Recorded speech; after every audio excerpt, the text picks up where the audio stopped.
Hi, this is Ron Ford for Jacob Lenhoff Tours America. We're going to talk about my movie Tiki from 2005 today.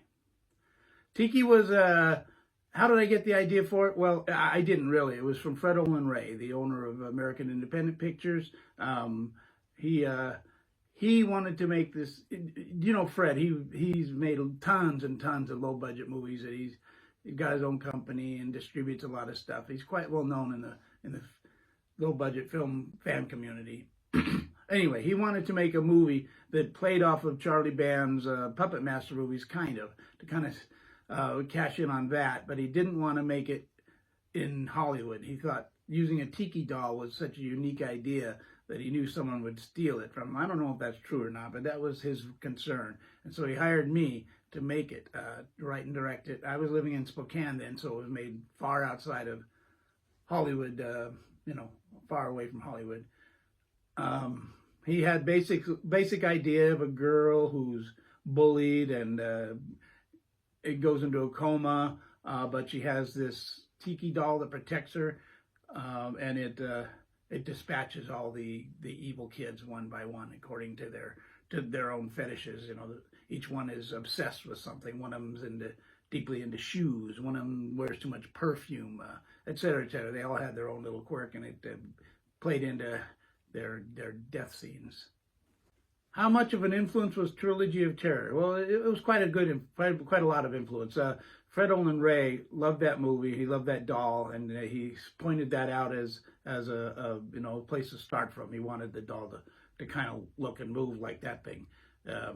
In fact, the noises it makes, that was all Fred Olin Ray himself doing that voice. He had fun doing that.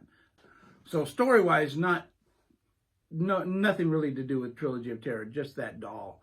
And I think we accomplished that pretty well. The doll was created by my late effects man, Mitch Tyner, who was the first feature film he got key effects on, and he had a time of his life.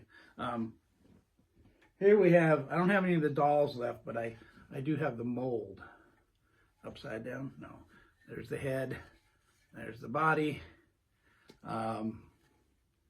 We made, 3 or 4 of those. So how long was the shoot, and when did we shoot it? I think we shot it in spring of 2004, and it was maybe a 2-week shoot. We shot most every day, and then when we edited it all together, it was way too short. It was under an hour, so I had to come up with something more to extend the length of the film.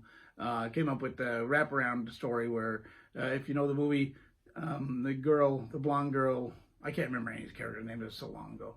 But anyway, she, she's in the hospital, and psychiatric hospital, and she's telling all this tale, and the most of the movie is done in flashbacks from what she's saying. So then we got it out to a proper length. It took another 3-4 days. So all in all, about 3 weeks to make it. Was Carrie an inspiration for this movie? No, not at all. I can see how you would think that because of the, angsty teenage girl who gets revenge on all the bullies that picked on her.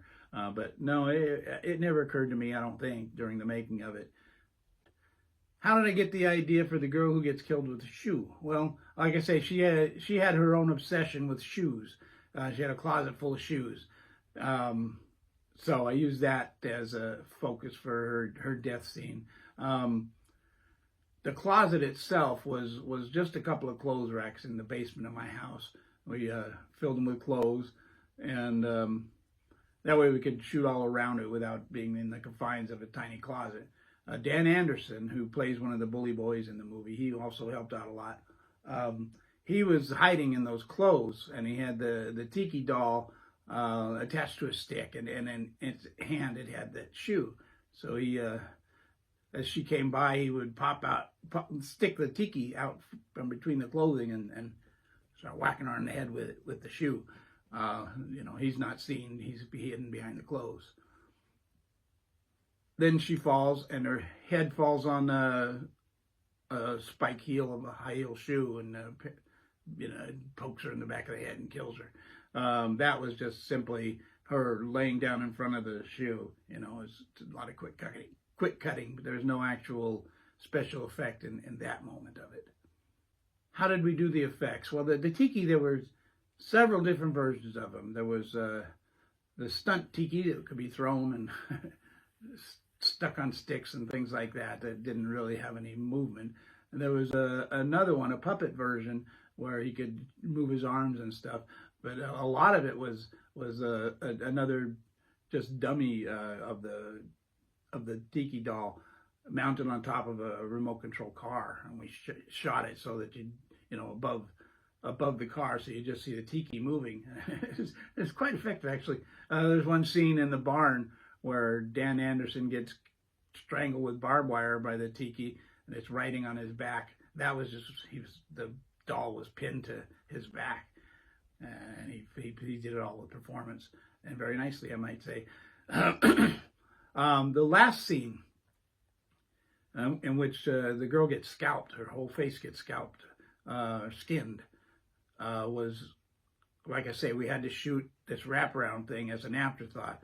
So Mitch kind of improvised the effect on the set. Now, I'll show you a film I made about Mitch years ago called Born on Halloween. It was a documentary about him where he explains the process of doing that last scene. Tiki, which I think is probably one of the better produced films. There was some great gore effects. My favorite one out of that is the last shot, which was, it wasn't even planned. We had to come up with something. And so the director was like, well, we'll do this. So Mitch, build something. And I think I had 20 minutes and a bag of stuff that I had. And just threw it together, in less than a half hour. And it's a great scene. It's at the end of the movie, and we don't know what happened to the girl.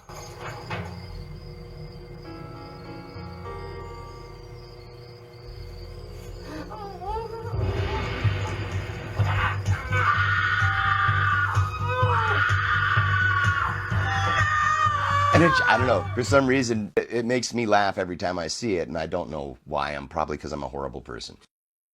Mitch passed away a few years ago, but his work lives on in my movies.